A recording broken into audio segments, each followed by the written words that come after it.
Hello, my dear students. How are you all? Today we read chapter number 1 Business, Trade and Commerce. Already हम लोगों ने इस chapter को आधे से ज़्यादा फिनिश कर लिया था. आज हम लोग पढ़ेंगे classification of business activities. Business activities को किन किन भागों में हम लोगों ने बांटा है वो हम लोग अब डिस्कस करेंगे. ठीक है, देखिएगा.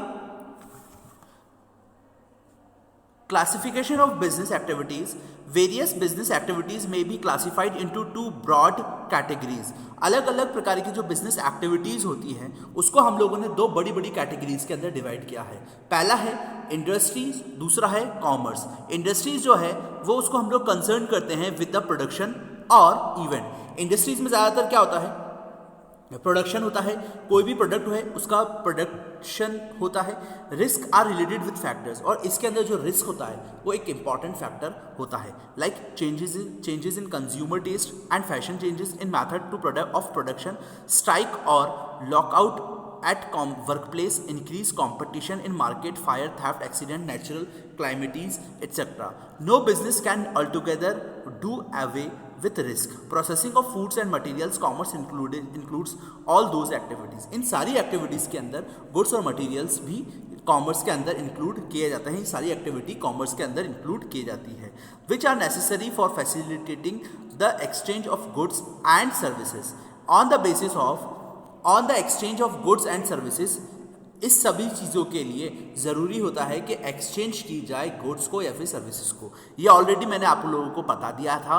On the basis of these two categories, इन सभी दो कैटेगरीज के आधार पर बेसिस पर वी में classify business firms into industrial and commercial enterprises. हम लोगों ने इसको डिवाइड करा है, क्लासीफाई करा है बिजनेस फर्म के अंदर इनटू इंडस्ट्रियल और दूसरा है commercial enterprises. Let us examine in details the activities related to the business. अब हम लोग एग्जामाइन करेंगे कि किस तरीके से डिटेल से एक्सप्लेन करेंगे एक्टिविटीज और रिलेटेड टू द बिजनेस को. अब देखिएगा, ये डिफरेंस आपको बहुत ज़्यादा इंपॉर्टेंट क्वेश्चन है. ये एग्जाम के अंदर, एग्जाम पॉइंट ऑफ व्यू से एग्जाम के अंदर आप लोगों को डिफरेंसेस आ जाता है कि what is the difference between business, profession और एम्प्लॉयमेंट. ठीक है, तो चलिए हम लोग इसको स्टार्ट करते हैं. सबसे पहला बेसिक है मोड ऑफ एस्टेब्लिशमेंट, कि इसको किस तरीके से स्थापित किया जाता है, इस्टेब्लिश किया जाता है. बिजनेस को करा जाता है एंटरप्रेन्योर जो होता है वो वही डिसीजन लेता है, और अदर लीगल फॉर्मेलिटीज जो होता है, जब भी अगर कोई ज़रूरत पड़ती है तो वो चीज़ ही एंटरप्रेन्योर जो होता है, जो बिजनेसमैन होता है वही इसको वही डिसीजन लेता है, और दूसरी लीगल फॉर्मेलिटीज जो होता है बिजनेस के अंदर एंटरप्रेन्योर ही करता है. By profession, membership of a professional body and certificate of participate. इसको करने के लिए सबसे पहले प्रोफेशनल होना बहुत ज़रूरी है, और इसके अंदर एक सर्टिफिकेट होता है जो कि वो बहुत ज़्यादा ज़रूरी होता है. Employment, appointment letter and services agreement. अब एम्प्लॉयमेंट तो मुझे आप लोगों को समझाना ज़रूरत है नहीं, क्योंकि अपॉइंटमेंट ही जो होता है, अपॉइंटमेंट लेटर ही, कोई भी अगर गवर्नमेंट जॉब होती है या फिर एक प्राइवेट जॉब होती है, उसके अंदर सबसे पहले अपॉइंट होने के लिए आपको अपॉइंटमेंट लेटर की नीड होती है. ठीक है, या फिर सर्विस एग्रीमेंट भी ज़रूरत पड़ती है. काम करने का तरीका, nature of work, provision of goods and services to the public. जो ये प्रोविजन होता है बिजनेस का जो प्रोविजन होता है वो या तो वो सर्विस दी जाती है लोगों को, या फिर कुछ पब्लिक के अंदर जो गुड्स को या फिर सर्विसेज को लोग प्रोवाइड देते हैं, मतलब बिजनेस के अंदर दी जाती है. Profession, rendering of personalised expert services, यानी कि एक एक्सपर्ट के थ्रू ही सर्विस इसमें ली जाती है by profession. Employment, performing work as per services, contract और रूल्स ऑफ सर्विसेज. एम्प्लॉयमेंट में ये होता है कि कॉन्ट्रेक्चुअल सर्विसेज ली जाती है, कॉन्ट्रैक्ट बेस पर सर्विस ली जाती है, या फिर कुछ सर्विसेज के थ्रू कुछ रूल्स होते हैं उनके, उस रूल्स के बेसिस पर ही सर्विसेज प्रोवाइड करी जाती है. क्वालिफिकेशन होती है बिजनेसमैन की. एक कोई भी, अगर देखा जाए तो बिजनेसमैन की कोई भी एक मिनिमम क्वालिफिकेशन नहीं होती है कि उसको इतना पढ़ा तो होना चाहिए ही चाहिए. ऐसा कुछ नहीं है. बिजनेसमैन जो है वो कितना भी पढ़ा लिखा होना चाहिए. जो प्रोफेशन होता है उसकी मेन क्वालिफिकेशन होती है, उसको एक्सपर्ट माना जाता है किसी भी एक पर्टिकुलर प्रोफेशन में. एंड ट्रेनिंग उसको दी जाती है एक स्पेसिफिक फील्ड में, या फिर उसको प्रिस्क्राइब किया जाता है बाय द प्रोफेशनल, जो उसके भी जो ऊपर प्रोफेशनलिस्ट होते हैं उनके थ्रू अंडर में काम करना पड़ता है, जब जाके वो प्रोफेशनल होते हैं। क्वालिफिकेशन जो होता है एम्प्लॉयमेंट में, जो क्वालिफिकेशन होता है, क्वालिफिकेशन और ट्रेनिंग दी जाती है प्रिस्क्राइब बाय द एम्प्लॉयर को। जो भी एम्प्लॉयर जो आपके साथ जो आपके नीचे काम कर रहा है उसको वो प्रोफेशनल क्वालिफिकेशन दी जाती है, बाकायदा उसको ट्रेनिंग दी जाती है। ठीक है। रिवॉर्ड और रिटर्न। अब रिवॉर्ड और रिटर्न का मतलब क्या है? जैसे कि अगर हम लोग बात करें बिजनेस के अंदर नॉर्मल है कि प्रॉफिट होगा या फिर लॉस होगा। ठीक है ना, प्रॉफिट या फिर लॉस आपको बेयर करना पड़ेगा। प्रॉफिट होगा तो अर्न करेंगे और लॉस होगा तो आप बेयर करेंगे बिजनेस के अंदर। वहीं अगर मैं आप लोगों को बताऊं कि प्रोफेशन के अंदर, इसके अंदर तो एक पर्टिकुलर फीस लगती है। कोई भी अगर जैसे कि आप सीए के पास जाएंगे तो वो अकाउंट्स अगर वो आपको देखेगा तो सबसे पहले आप लोगों की से फीस लेगा। ठीक है ना। और एम्प्लॉयमेंट के अंदर तो पर्टिकुलर यही है कि आप लोगों को सैलरी मिलेगी या फिर वेजेस मिलेगा। ठीक है, ये कंफर्म है कि आप लोगों को सैलरी दी जाएगी या फिर आपको उसके बदले में सर्विसेज के बदले में आपको वेजेस दी जाएगी। ठीक है ना, मजदूरी दी जाएगी।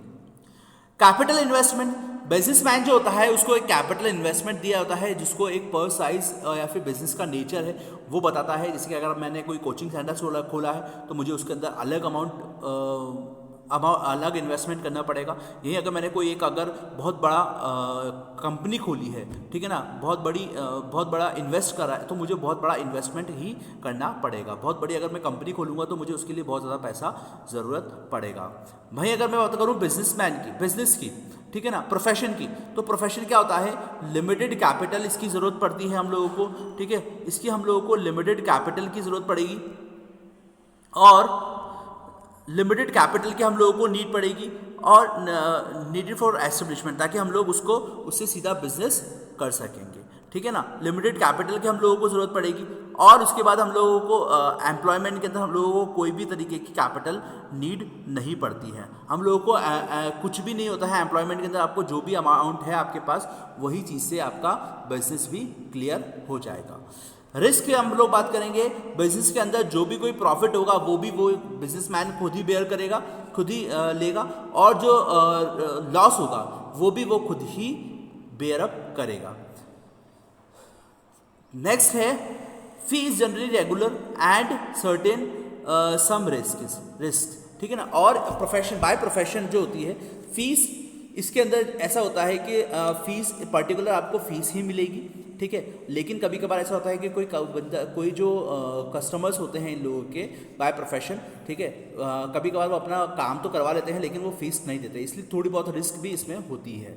लेकिन एम्प्लॉयमेंट के अंदर फिक्स्ड है, कोई ऐसा रिस्क नहीं होगा।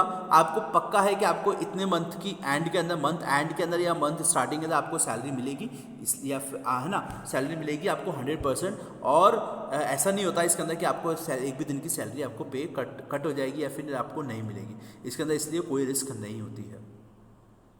ट्रांसफर ऑफ इंटरेस्ट जो होता है वो कैसे ट्रांसफर किया जाता है, किसको ट्रांसफर किया जाता है? ठीक है, transfer of interest, transfer possible with some formalities.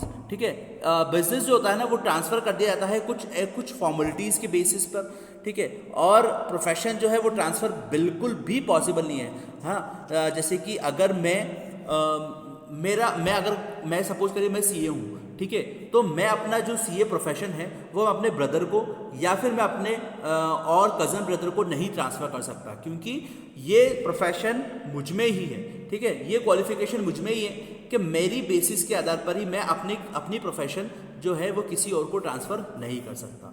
Same वही है एम्प्लॉयमेंट भी यही होता है। एम्प्लॉयमेंट के अंदर भी मैं अपनी जो जॉब है वो किसी और को ट्रांसफ़र नहीं कर सकता, जबकि बिजनेस के अंदर ऐसा कुछ नहीं होता है। बिजनेस जो होता है वो मेरा जो ब्रदर भी संभाल सकता है, मेरा जो कज़न ब्रदर भी मेरा बिजनेस को ऑपरेट कर सकता है, लेकिन सैलरी और प्रोफेशन के अंदर ऐसा कुछ नहीं होता है।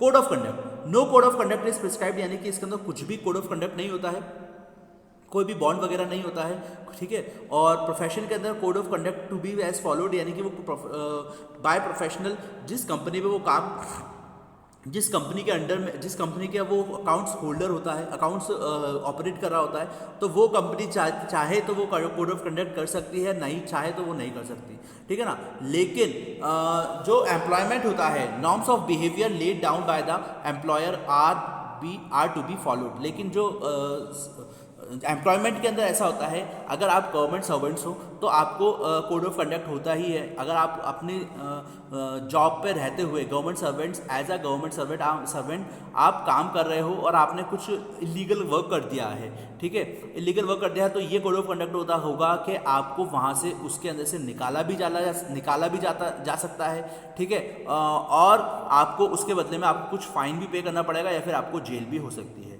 ठीक है। ये होता है एम्प्लॉयमेंट के अंदर।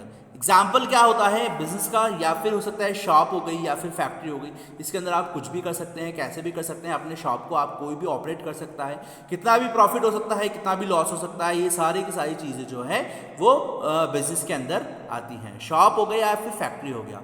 Legal medical profession, chartered accountancy, ये जो प्रोफेशन होता है, या तो वो लॉयर हो सकता है, या वो डॉक्टर हो सकता है, या फिर चार्टेड अकाउंटेंट हो सकता है, या फिर वो कंपनी सेक्रेटरी हो सकता है, ठीक है, ये कोई भी, या फिर वो टीचर हो सकता है, ठीक है। ये सारी की सारी एक प्रोफेशन होता है, ये सभी एक प्रोफेशन से रिलेटेड है, ठीक है।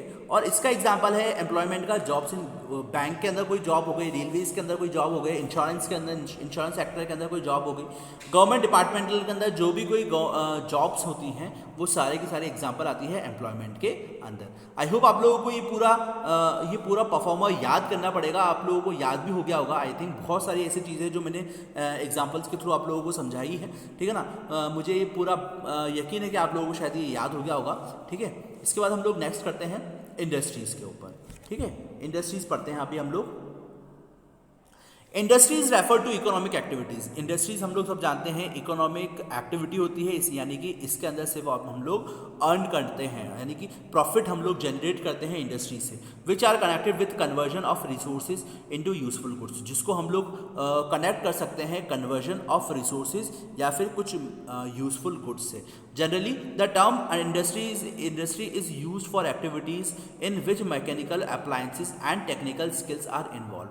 इसके अंदर हम लोग इन्वॉल्व कर सकते हैं मैकेनिकल अप्लायंसेज या फिर टेक्निकल स्किल्स को these include activities related to producing और processing of goods as well as breeding and raising of animals. इसके अंदर हम लोग प्रोड्यूस कर सकते हैं कुछ भी, कोई भी जो गुड्स होता है उसको हम लोग प्रोड्यूस कर सकते हैं, या फिर हम लोग उसको कोई भी एक एनिमल होता है उसको हम लोग ब्रीड कर सकते हैं, एक जाति से दूसरी जाति को हम लोग बना सकते हैं, ठीक है।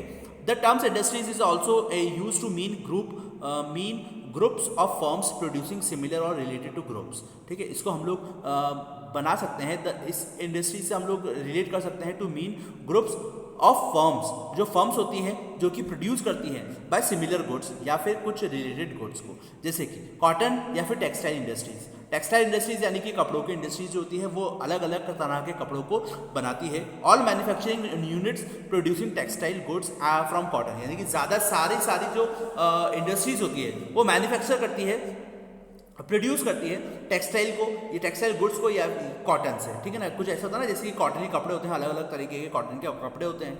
Similarly electronic industries would include all forms producing electronic goods and so on. Further, in common parlance, certain services like banking and insurance are also referred to as industries। कुछ ऐसी ही दूसरी सर्विसेज होती हैं, इंडस्ट्रीज होती हैं, जैसे कि banking और इंश्योरेंस होता है, are also referred to as industries, को भी हम लोग रेफर कर सकते हैं एज अ इंडस्ट्रीज। से banking industries, insurance industries etcetera. Industries में be divided into 3 broad categories, और इंडस्ट्रीज को भी हम लोगों ने 3 बड़ी बड़ी कैटेगरीज के अंदर डिवाइड करा है, ठीक है, जिसको हम लोग बोलते हैं प्राइमरी इंडस्ट्रीज, सेकेंडरी इंडस्ट्रीज और टेरिटरी इंडस्ट्रीज। अभी प्राइमरी और सेकेंडरी और टेरिटरी इंडस्ट्रीज क्या होती है वो हम लोग पढ़ेंगे इसके नेक्स्ट वीडियोस के अंदर, ठीक है। अभी तक आप लोगों को अभी मैंने आप लोगों को ये पढ़ाया है कि इसका जो डिफरेंस होता है बिजनेस और प्रोफेशन और एम्प्लॉयमेंट के बारे में। अगर आप लोगों को इसके अंदर कोई प्रॉब्लम हो तो मुझे व्हाट्सएप के अंदर मैसेज करके पूछिएगा, ठीक है। अब हम लोग पढ़ेंगे इसकी जो मेन इंडस्ट्रीज होती है, प्राइमरी इंडस्ट्रीज, सेकेंडरी इंडस्ट्रीज और प्राइमरी इंडस्ट्रीज, सेकेंडरी इंडस्ट्रीज और टेरिटरी इंडस्ट्रीज। इसको हम पढ़ेंगे हम लोग नेक्स्ट वीडियो के अंदर। तब तक के लिए आप लोग पढ़ते रहिए। Thank you, have a great day.